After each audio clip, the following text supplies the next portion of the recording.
இருந்துட்டு வீட்டில் எல்லாம் சாப்பாட்டு வேலை எல்லாமே முடிச்சிட்டேன். இருக்குது சாம்பார் சாப்பாடு எல்லாமே காலையில் ஆக்குனது எல்லாம் இருக்குது. இருந்து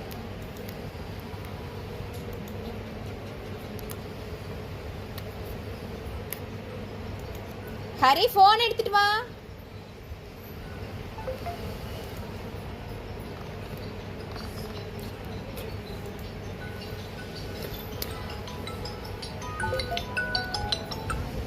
சார்